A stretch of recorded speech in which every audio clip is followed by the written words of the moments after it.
හැම අම්ම කෙනෙක්ව බලාගෙන ඉන්නේ තමන්ගේ පුංචි පැටියක් මේ ලෝක එළිය දකින්නකන්. හැබැයි පැටිය එළියට ආව කියලා කියන්නේ හැම දෙයක්ම ඉවරයි කියන එක නෙමෙයි. දරුවෙක් මේ ලෝකෙට බිහිවෙනවත් එක්කම තමයි අම්ම කෙනෙකුත් මේ ලෝකෙට බිහිවෙන්නේ. ඉතින් මේ සමාජයට අම්මත් අලුත් බබත් අලුත්. එන දරුවත් එක්ක බොන්ඩ් වෙන එක, දරුවගේ වැඩ කරන එක, දරුවව හුරතල් කරන එක මේ හැම දෙයත් එක්කම කිරි වැඩි වෙන්න පුළුවන්. අපිට ඩොක්ටර් අම්මලගෙන් ආපු තවත් ගැටලුවක් තමයි අඩු බර දරුපත් සහ නොමේරු දරුපත් කියන එක.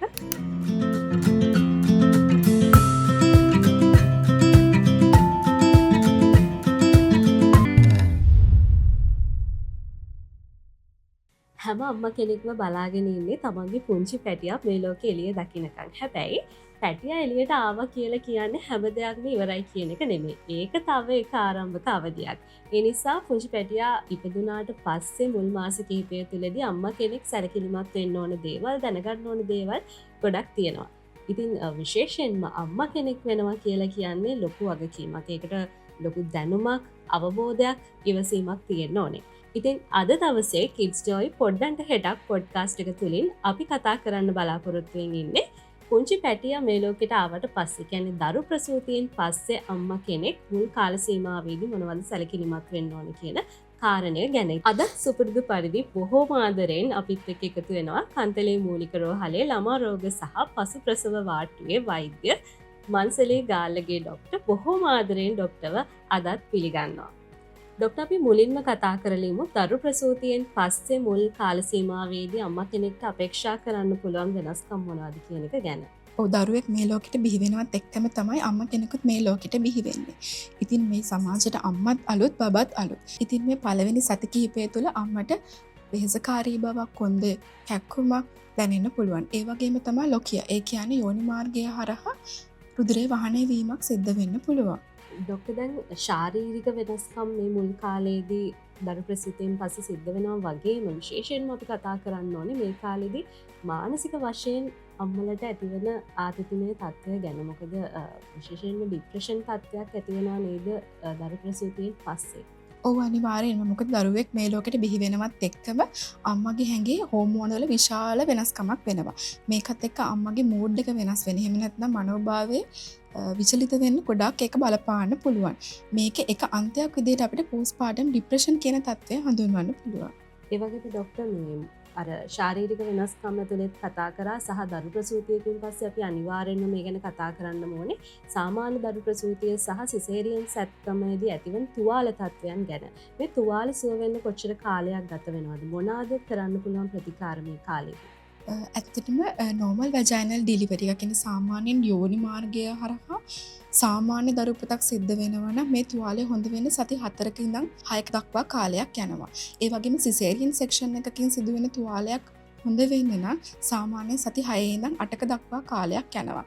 ඇත්ත වශයෙන්ම අම්මා කෙනෙක්ට මේ සඳහා කරන්න පුළුවන් දේ ඉතාමත් ලේසි. ඒ කියන්නේ පිරිසිදුකම දිනපතා නාල තුවාල පිරිසිදුව පවත්වාගෙන යාම පමණක්මයි. එවගේම ඩොක්ටර් දරු ප්‍රසූතියෙන් පස්සේ ඇතිවන සාමාන්‍ය රෝග ලක්ෂණ සහ හදිසි තත්ත්වයන් විදිහට අපිට සලකන්න පුළුවන් අවස්ථා මොනවද? ඇත්තටම සාමාන්‍ය තත්ත්වයන් කියලා අපි කතා කරන්නේ දැන් මම කලින් කිව්වා වගේ යෝනි මාර්ගයෙන් රුධිරය වහනය වෙන්න පුළුවන්. එතකොට මේ රුධිරය වහනය වීම ඉතාමත් සුළු වශයෙන් තමයි වෙන්නේ. ඒක සාමාන්‍ය තත්ත්වයක් වෙනවා. හැබැයි මේ රුධිරය කැටි වගේ යනවා නම් කකුල් දෙක පුරා ලේ ඌරටාල යන තරමට රුධිර වහනයක් වෙනවා නම් මේක අසාමාන්‍ය තත්ත්වයක්. ඒ වගේම මේ යෝනි මාර්ගයෙන් නිකුත් වෙන මේ රුධිරය දුර්ගන්ධයක් සහිතව නිකුත් වෙනවා නම් ඒක අසාමාන්‍ය තත්ත්වයක්. ඒ වගේම පියයුරු වල වේදනාව ඒක ඉතාමත් සාමාන්‍ය තත්ත්වයක්. ඒ වගේම තමයි හෝමෝන වෙනස්කම් හින්දා අම්මට මහන්සි ගතිය දැනෙන්න පුළුවන්. ඒකත් ඉතාමත් සාමාන්‍ය තත්ත්වයක්. ඒ වගේම මම අර කලින් කිව්වා වගේ මූඩ් ස්විංග්ස්, ඒ කියන්නේ අම්මට දුක හිතෙනවා, චුට්ටක් කේන්ති යනවා, කලබල වෙනවා. ඒක ඉතාමත් සාමාන්‍ය තත්ත්වයක්.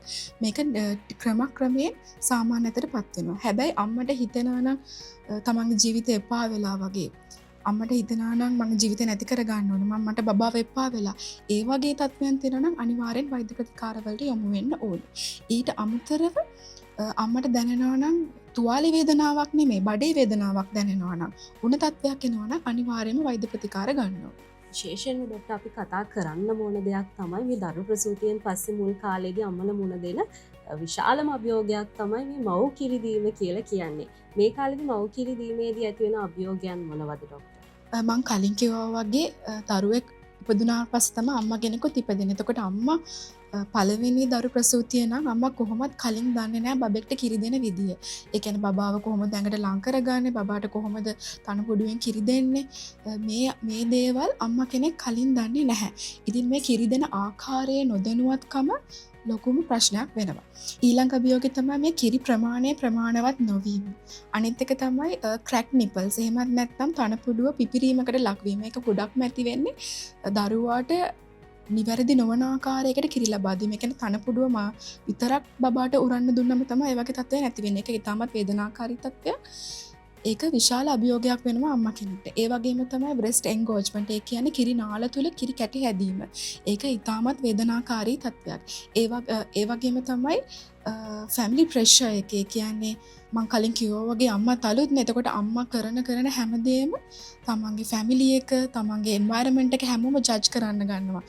ඒ කරන දේ හරිද වැරදිද? එතකොට අම්මා කරන හැමදේම එයාම හිතන්න ගන්නවා මේක හරිද වැරදිද. මං හිතන්නේ හැම දෙයකටම වඩා ඒක තමයි අම්මට ලැබෙන ලොකුම අභියෝගය. ආච්චිලා හැම ගෙදරින් එයාලගේ පැත්තෙන් එනවනේ ප්‍රෙෂර් එක.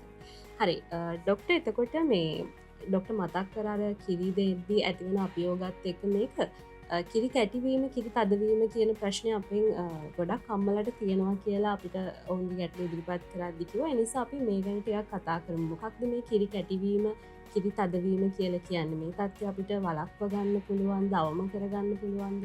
ඔව් අනිවාර්යෙන්ම දරුවෙක් මේ ලෝකෙට බිහි වුණාට පස්සේ මුල් සති කීපය තුළ අනිවාර්යෙන්ම අම්මා කෙනෙක් ගොඩක් වෙලාවට මුහුණ දෙන තත්ත්වයක් තමයි මේ බ්‍රෙස්ට් එන්ගෝජ්මන්ට් එහෙමත් නැත්නම් කිරි කැටිවීම කියන තත්ත්වය.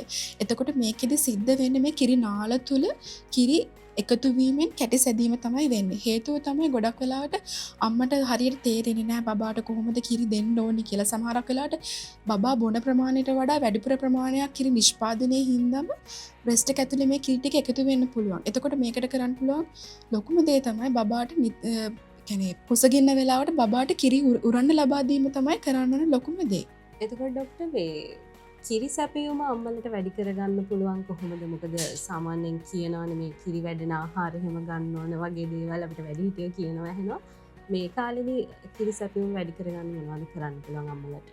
ඔව් ඇත්තටම කිරි හැදෙන්නේ ඇඟේ දරුවෙක් පිළිසිඳ ගන්නත් කලින්. ඒක අනිවාර්යයෙන්ම හෝමෝන තත්ත්වයන් මත ඇති වෙන තත්ත්වයක්. ඒ කියන්නේ හෝමෝන් වලින් තමයි පාලනය කරන්නේ ඇඟේ කිරි හැදෙන එක කොයි වෙලේද කිරි එළියට දාන්න කියන එක.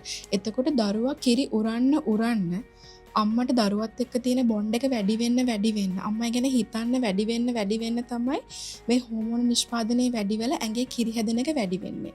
එතකොට අම්මට කිරි හැදෙන එක වැඩි කරගන්න තියෙන හොඳම දේ තමයි දරුවට කිරි ලබා දෙන එක. ඒ කියන්නේ දරුවත් එක්ක බොන්ඩ් වෙන එක, දරුවගේ වැඩ කරන එක, දරුවව හුරතල් කරන එක, මේ හැම දෙයත් එක්කම කිරි වැඩි වෙන්න පුළුවන්. ඒ වගේම තමයි දැන් තවත් එක දෙයක් මම මේකට එකතු කරන්න. කොහොමද බබෙක්ට අපි හරියාකාරව කිරි දෙන්නේ? සමහරක් අය කියනවා පැයෙන් පැය කිරි දෙන්න ඕනේ, පැය දෙකෙන් දෙක දෙන්න ඕනේ, පැය තුනෙන් තුන දෙන්න ඕනේ කියලා. අලුත උපන් දරුවෙක්ට අවම වශයෙන් පැය 3කට වරක්වත් කිරි ලබා දෙන්න ඕනේ. එතකොට පැයකට වරක්, එහෙම පැය දෙකකට වරක් එහෙම කියලා එකක් නැහැ. ඒ පැය 3කට කලින් බබා අඬනවා නම් ඒ අඬන්නේ බබා චෝදාලවත් මල්පා පිට කරගෙනවත් එහෙම හේතුවක් නිසා නෙමෙයි නම් බඩගිනට නම් අඬන්නේ අපිට කිරි දෙන්න පුළුවන්.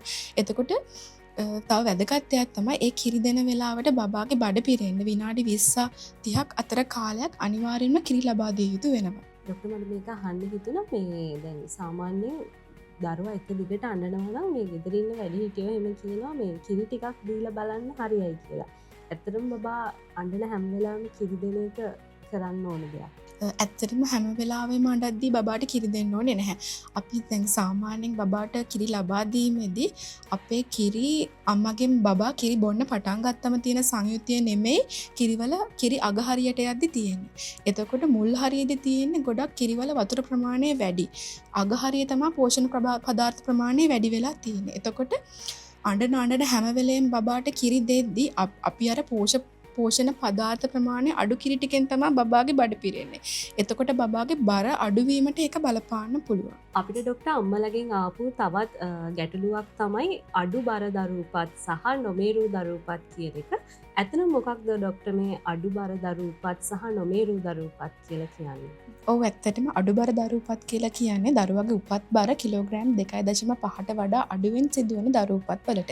ඒ වගේම නොමේරූ දරුපත් කියලා කියන්නේ ගර්භණී කාලය. ඒ කියන්නේ කලලයේ වයස සති 37කට වඩා අඩුවෙන් මේ ලෝකෙට බිහි වෙන දරුවන්ට අපි කියනවා නොමේරූ දරු උපත් කියලා. එතකොට මේ අඩුබර දරු උපත් ඇති වෙන්න හේතු ගොඩක් බලපානවා. විශේෂයෙන්ම අම්මගේ හේතු සාධක හින්දා වෙන්න පුළුවන්. ඒ වගේම වැදෑමහි අසාමාන්‍යතාවක් හින්දා වෙන්න පුළුවන්. ඒ වගේම පෙකණි වැලේ අසාමාන්‍යතා හින්දා දරුවගේ යම් අසාමාන්‍යතා හින්දා මේ අඩුබර දරු උපත් ඇති වෙන්න පුළුවන්. කිව්වා අම්මගේ යම් හේතුන් මත මේ අඩුබර දරු උපත් ඇති වෙන්න පුළුවන් කියලා. මොන වගේ තත්ත්වයන්ද ඩොක්ටර් අපිට කියන්නේ අම්මගේ මොන වගේ සාධකයන්ද මේ වගේ තත්ත්වයන් ඇති වෙන්න බලපාන්නේ? ඔව් අම්මගේ සාධක ගැන ගත්තොත් ඒක විශාල වපසරියක දිවෙනවා. මං වැදගත්ම සාධක ටික විතරක් විස්තර කරන්නම් මේ වෙලාවේ. මූලික වශයෙන්ම නියුට්‍රිෂන් අම්මගේ පෝෂණය. අම්මගේ පෝෂණය අඩු නම් දරුවගේ උපත් බර අඩු වෙන්න විශාල වශයෙන් බලපාන්න පුළුවන්. ඒ වගේම තමයි පාලනයකින් තොර යම් අසනීප. උදාහරණයක් විදිහට අම්මගේ අදුරුදුර පීඩන තත්ත්ව, ඇදුම තත්ත්ව වගේ දේවල් පාලනයකින් තොර නම් ඉපදෙන දරුවගේ බර අඩු වෙන්න පුළුවන්. ඒ වගේම තමයි ටීනේජ් ප්‍රෙග්නන්සි. ඒ කියන්නේ අපි කියන අවුරුදු 18ට වඩා අඩුවෙන් ගැප් ගන්න ප්‍රෙග්නන්සිස්. ඒ වගේම එල්ඩර්ලි ප්‍රෙග්නන්සිස්. ඒ කියන්නේ අවුරුදු 35ට වඩා වයසින් වැඩි අම්මලගෙන් බිහි වෙන දරුවන්. මේ කොට්ටාච් දෙකේම බිහි වෙන දරුවන්ගේ බර අඩු වෙන්න පුළුවන්. ඒ වගේම තමයි ප්‍රෙග්නන්සි ඉන්ටර්වල් එක අඩු වෙන්නේ. ඒ කියන්නේ කලින් බබා හම්බෙලා ඊළඟ බබා කුස පිළිසිඳ ගන්න කාලය මාස 6කට වඩා අඩු නම් 6ක් හෝ ඊට වඩා අඩු නම් ඒත් දෙවෙනිවට බිහි වෙන දරුවාගේ බර අඩු වෙන්න අවදානමක් තියෙනවා. ඒ වගේම තමයි සබ්ස්ටන්ස් ඇබියුස්. ඒ කියන්නේ අම්මා සිගරට් බොනවා නම් අරක්කු බොනවා නම් වෙන මොනවා හරි මත්ද්‍රව්‍යයකට ඇබ්බැහි වෙලා ඉන්නවා නම් මත්ද්‍රව්‍ය පාවිච්චි කරනවා නම් ඒ බිහි වෙන දරුවාගේ බර අඩු වෙන්න පුළුවන්. ඒ වගේම තමයි අම්මා ගොඩක් ස්ට්‍රෙස්ෆුල් කන්ඩිෂන් එකක ඉන්නවා නම් මේ ප්‍රෙග්නන්සි කාලය පුරාම මොන හරි මානසික ආතතියකින් පෙළෙනවා නම් ඒ බිහි වෙන දරුවත් අඩුබර දරු උපතක් වෙන්න අවස්ථාවක් තියෙනවා. ඒ කියන්නේ ડોක්ටර් මේ තත්ත්වය ඇතිවීම වළක්ව ගන්න අර අපි මුල එපිසෝඩ් වල කතා කරා වගේ දරුවෙක් ලැබෙන්න බලාපොරොත්තු වෙන ඉන්න කාලේ ඉඳලම මේ තත්ත්වෙන් වළක්ව ගන්න කටයුතු කරන එක තමයි වැදගත් වෙන්නේ. අනිවාර්යෙන්ම. ඒ කියන්නේ ප්‍රෙග්නන්සි එක ප්ලෑන් කරලා ප්‍රෙග්නන්ට් වෙන්න ඕනේ. හරි. ડોක්ටර් අපි කතා කරමු මේ දැන් පුංචි පැටිය ආවට පස්සේ බබාට දෙන්න ඕන මේ කාලේ එන්නත් මොනවද ඒ ගැන අපි කතා කරමු. ඔව් බබාට දෙන්න ඕනේ එන්නත් රාශියක් තියෙනවා. එතකොට ලංකාවේ EPI ෂෙඩියුල් එක කියලා අපි කියනවා. ඒ කියන්නේ රජයෙන් බබාට නොමිලේ ලබා දෙනවා එමොයිඩ් සායන හරහා එන්නත් ලබා දෙනවා. එතකොට පළවෙනි එන්නත පටන් ගන්නේ BCG එන්නත. ඒක පටන් ගන්න දරුවා ඉපදිලා රෝහලෙන් ඩිස්චාර්ජ් කරන්න කලින්. ඒ කියන්නේ ගෙදර යන්න කලින් රෝහලෙන් එන්නත ලබා දීමක් සිද්ධ වෙනවා. ඊට පස්සේ මාස 2කින් මාස 4න් මාස 6න් ඔය ආකාරයෙන් දිගින් දිගටම බබාට බූස්ටර් ඩෝසස් ඒ කියන්නේ අපි පළවෙනි එන්නත දෙනවා. ඒක ප්‍රතිශක්තිකරණයේ ක්‍රියාවලිය වැඩි කරන්න නියමිත මාත්‍රාවෙන් එන්නත EPI ෂෙඩියුල් එකට අනුව එන්නත් රාශියක් ලබා දීම සිදු වෙනවා. අපි අවසාන වශයෙන් කතා කරමු ડોක්ටර් මේ කාලේදී විශේෂයෙන්ම අම්මා කෙනෙක් ගන්න ඕන ආහාර රටාවක් විශේෂයෙන් තියෙනවද? විටමින්ස් වර්ග මොන හරි තියෙනවද? ඖෂධ වර්ග තියෙනවද මේ කාලේ ගන්න ඕන? ඔව් විශේෂයෙන්ම මතක් කරන්න ඕනේ දැන් මේක අම්මා ප්‍රෙග්නන්සි එකෙන් රිකවර් වෙන ගමන් කියන්නේ පසු ප්‍රසව ප්‍රකෘති තත්ත්වයට පත් වෙන ගමන්ම බබාට කිරි දෙන කාලය. එතකොට අම්මගේ පෝෂණය මේ කිරි හරහා ගොඩාක් බබාට යනවා. එතකොට අනිවාර්යයෙන්ම අපි යකඩ සප්ලිමන්ට් එකක් ඒ කියන්නේ යකඩ කැල්සියම් වගේ දේවල් සප්ලිමන්ට් එකක් විදිහට පාවිච්චි කරන්න පුළුවන්. මේ දේවල් රජයෙන් අම්මලට නොමිලේම ලබා දෙනවා. ડોක්ටර් බබාලට කිරි දුන්නට පස්සේ ගුඩුස් යවන්න ඕන කියන එක ගැන අපිට ගොඩක් අපේ වැඩි හිටියන්ගෙන් අපිට ඇහෙන්න තියෙන දෙයක්. ඒ ගැනත් අපි චුට්ටක් කතා කරමු. ඔව් ඇත්තටම දරුවෙක් මේ ලෝකෙට බිහි වුණාට පස්සේ මේ පළවෙනි මාස කිහිපය තුල බර්පින් එහෙම නැත්නම් ගුඩුස් යැවීම කිරීම ඉතාමත් වැදගත් වෙනවා. හේතුව තමයි බබෙක් අම්මගෙන් කිරි උරලා බොද්දී කිරි විතරක් නෙමෙයි බඩට යන්නේ. බබා කිරිත් එක්කම වාතයත් උරාගෙන ඒකත් බඩට යනවා. ඉතින් මේක හරිම බබාට අමාරුයි. බඩේ වාතය පිරලා තියෙද්දි ඒක බබාට හරිම අපහසුකාරී අත්දැකීමක් වෙනවා. මේ වාතය එළියට ගන්න එක තමයි අපි මේ බර්පින් කිරීම මගින් කරන්නේ. කුඩා දරුවෙක් අම්මගෙන් කිරි උරලා බොද්දී ඇත්තටම කිරි විතරක් නෙමෙයි උරලා බොන්නේ.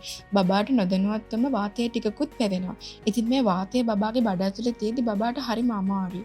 ඒකින් විද කම්පලිකේෂන්ස් එන්නත් පුළුවන්. ඉතින් මේ වාතයේ බබාගේ බඩෙන් ඉවත් කරන එක තමයි මේ ගුඩු සැවීම එහෙම නැත්නම් බර්පින් කිරීම මගින් කරන්නේ. ඉතින් මේක අනිවාර්යෙන්ම පොඩි බබාලට කරන්න ඕනි දෙයක්. ඉතින් අපිත් එක්ක වෙනද වගේම සුබුරුදු පරිදි එකතු වුණු ඩොක්ටර් මන්සලී ගාල්ලගේට බොහෝම ස්තුතියි ඩොක්ටර් අපිත් එක්ක අදත් එකතු වුණාට. ඉතින් අපි අද දවසේදී කතා කරේ පුංචි පැටියා මේ ලෝකෙට ආවට පස්සේ පළවෙනි සති කිහිපය තුලදී අම්මා කෙනෙක් සැලකිලිමත් වෙන්න ඕන දේවල් ගැන. ඉතින් අපේ පළවෙනි එපිසෝඩ් එකේ ඉඳලා අපි මේ වෙනකම් ඒ කියන්නේ දරුවෙක් අපේක්ෂාවෙන් ඉන්න අම්මා කෙනෙක් සැලකිලිමත් වෙන්න ඕන දේවල් ඊට පස්සේ අපි කතා කරා ගර්භණී කාලයේ පළවෙනි කාර්තුව සහ අවසාන කාර්තුව ගැන. ඉතින් අපි මේ විදිහට තවත් සීරීස් එකකින් අපි නැවතත් ඔබව හමු වෙන්න බලාපොරොත්තු වෙන්න ඉන්නවා. ඔබට ආරාධනා කරනවා Kids Joy අපේ YouTube නාලිකාව subscribe කරලා තියාගන්න. අපි අපේ playlist එකට add කරලා තියෙනවා අපි මේ කරපු series එක පොඩ්ඩන්ට හෙටක් podcast එකේ. ඉතින් ඒකත් නරඹන්න කියලා ඔබට ආරාධනා කරනවා. විශේෂයෙන්ම කියන්න ඕනේ අපේ Facebook එක, TikTok එක like කරලා follow කරලා තියාගන්න. එහෙනම් අපි තවත් මේ වගේම series එකකින් හම්බ වෙමු.